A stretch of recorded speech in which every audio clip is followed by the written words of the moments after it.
Hi, good morning. I just want to tell you, my name is Pankaj Aurora, and I guess there is some. I guess it's written Dr. Pankaj Aurora. I'm not a doctor. I'm certified in clinical sleep health though, and an RPSGT and pediatric sleep badge. So, objective of this session is before I start. Actually, Dr. Vinay has made my job easier because actually I'll be repeating most of the things. But you cannot give PSG interpretation in 1 hour. So it takes around. Actually, I learned in 6 months to 1 year, one year. But it's reinforcement. So let's see. So I will tell what are polysomnography levels. Then we will go to basic principles of recording sleep. So I'll give you the basics. Then I'll show you the waveform examples, sleep staging and respiratory, and then I will tell you what are ASM recommendations. So why we call it as polysomnography.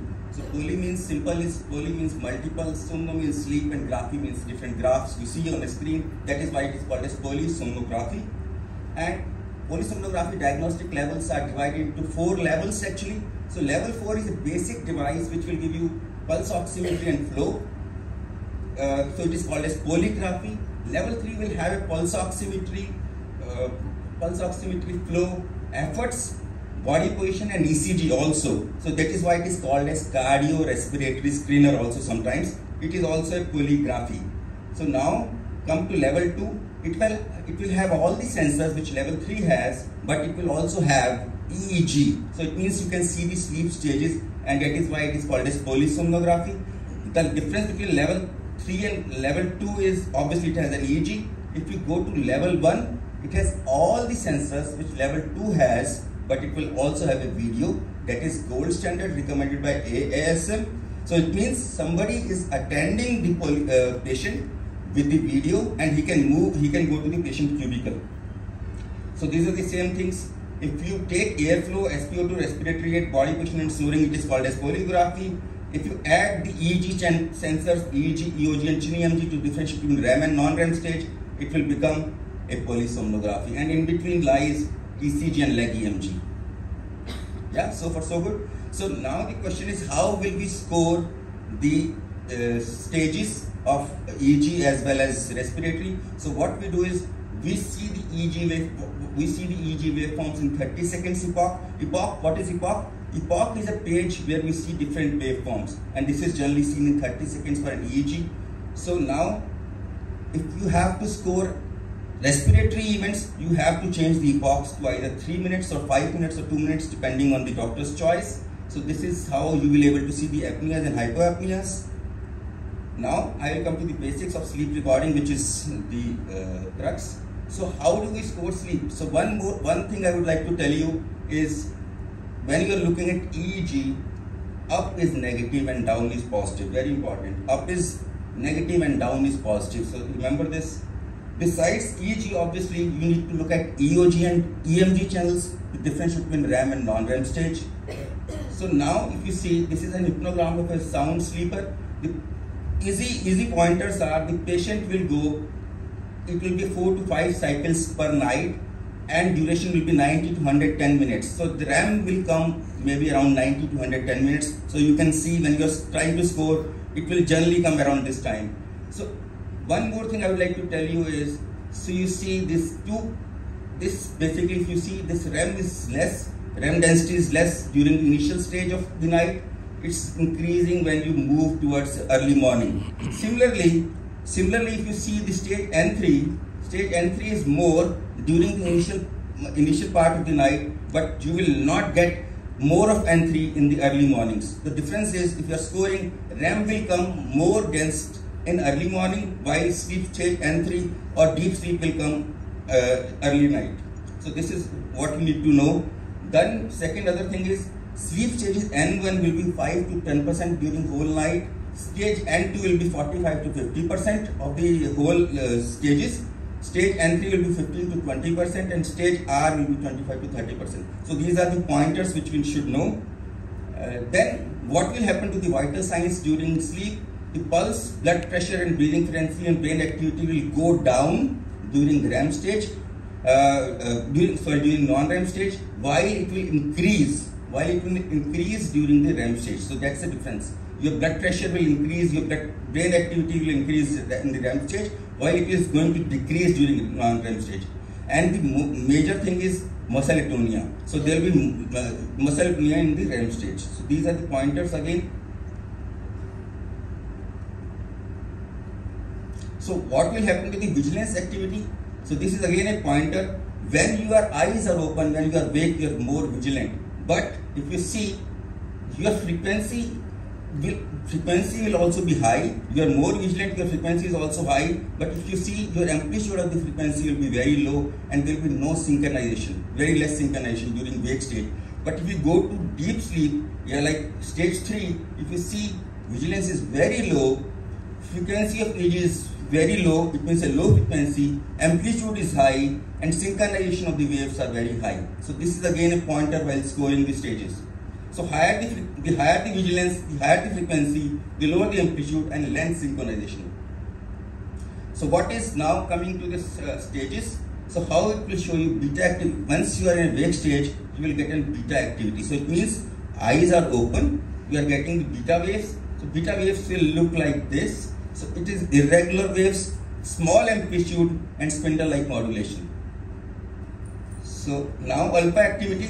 So what is alpha activity? Alpha activity is when you are closing your eyes but you are still awake, you will get an alpha activity, and this alpha activity you will basically get from the occipital cortex. So this is the alpha activity. It will be kind of a sinusoidal waves, higher amplitude as compared to beta waves.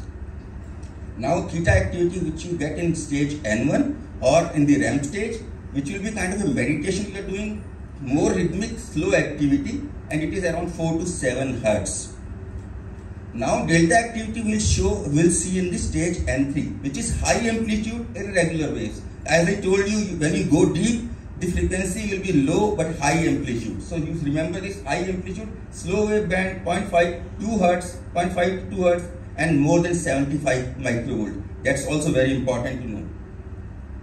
So other tougher elements which you are, when you are scoring, you should know is vertex sharp waves, which will come in the stage N1. It is a kind of a triphasic wave. Amplitude is less than 0.5 seconds wave, and then there is a K complex which will come into the stage N2. So difference between K complex and it looks more of similar, though a vertex sharp wave is a triphasic and K complex is a biphasic. So again I told you, when the EEG is up, it is negative. So this is, if you see sharp negative deflection followed by positive deflection and it is more than 0.5 seconds and more than 75 microvolt is a K complex, then that is how you differentiate between vertex sharp wave and K complex. So again we need to score stages, so we need to look at spindles, which will also come into the stage N2. So this is kind of a spindles, it is frequency of 12 to 16 Hertz. So sawtooth waves will come in the during REM stage. So now, why we are putting level 1 polysomnography? Because level 1 polysomnography will have all these sensors of EEG, which will have frontal channels, central channels and occipital channels, and this is, if you see, every cortex has role to play. Frontal channels will give you delta sleep, which is a part of stage N3. Central channels will give you spindles, which is a part of N2.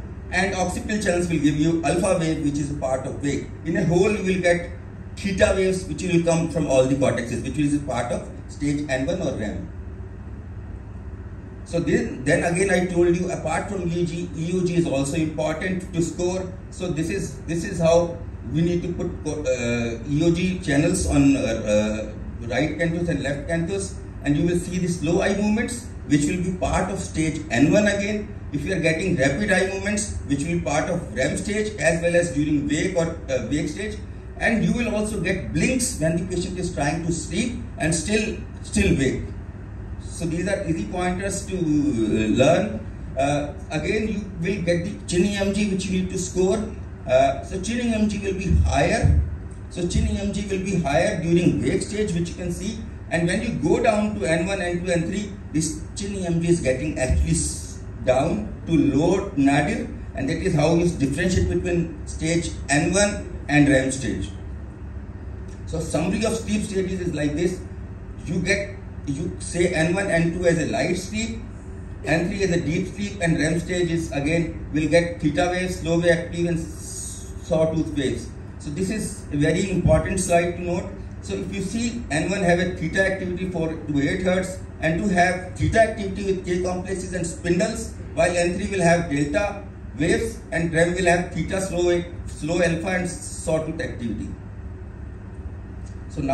So these are some examples of stages. Again, I told you EEG will have beta, EOG will REMs and blinks, EMG will be high muscle tone, and this is again an example of wake. Eyes closed. I told you when the patient will close the eyes, it will be kind of alpha waves. This is an alpha waves which are generated. Stage N1 will have theta waves. EOG will have same activity, slow eye movements, and EMG will decrease, then stage wake. So this is again an example when the patient is starting from stage wake, the alpha is coming and going to N1. N1, you can see the slow eye movements are showing there. Slow eye movements are coming and chin EMG is going to decrease. So this is the starting of stage N1. And this is again N1 stage now. This is the slow eye movements and chin EMG has reduced as compared to stage wake. Again stage N2, I told you, the example I am showing just, this will show you spindles and K complexes. You can see the spindles here, and K complexes has told you negative up, positive down. So this is K complexes. So this is again a stage N2. Clear N2. Again this is showing the spindles. So this is again a stage N2.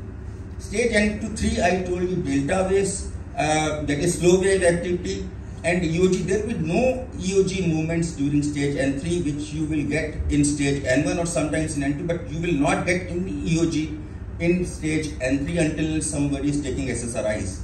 So, and then EMG is again decreased. So this is an example of stage N3 where you can see the high amplitude, low frequency, high amplitude. So clear N3 stage, and it's taking more than 20% of stage of this epoch. So now you see, again this is a clear-cut case of stage N3, which is high amplitude, low frequency waves. These are the real pointers you should know. Again going to stage REM sleep. REM sleep is actually a paradoxical sleep or a dream sleep, which we say. This is again a theta activity, which will show you sawtooth waves. EOG is conjugating rapid eye movements, and EMG is low average, that is EMG will be lower at the lowest rate. It will be a kind of atonia. And this is just an example of REM state. You can see the eye movements here. You can see the eye movements. So, and you can see the low amplitude mid frequency waves or theta waves, which was also part of N1. So this is and you can see the chin EMG is at the lowest level. So that is how you differentiate between REM stage and stage N1. So this was this, and second is, sometimes you must have seen the arousal. So arousal is basically abrupt change of EEG frequency for 3 seconds before it was preceding by 10 seconds of sleep. So this is a kind of an example of arousal. This stage is just a minute, yes. So this is an arousal example. The stage was going on, and there is certain changes in the frequencies. This is an arousal, and this is again an example of an arousal. This is not an arousal. This is a stage N3 sleep in between. So this is actually a delta. This is not an arousal. So you need to score N3 in this case. So now this is EEG, and coming to respiratory events. Respiratory events is slightly easier as compared to EEG.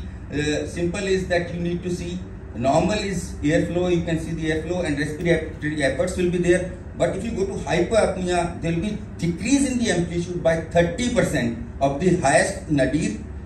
While you see in obstructive apnea, there will be complete flat line in the flow channel. So it means a 90% decrease. While in hypopneas, there will be 30% decrease with a saturation of 3%. In central apneas, there will be 90% decrease in the flow. However, there also be decrease in the respiratory efforts. So this is a difference between central apnea and obstructive apnea. There is efforts are still going on in obstructive apnea, while in central apnea there are no efforts as in conjunction with flow.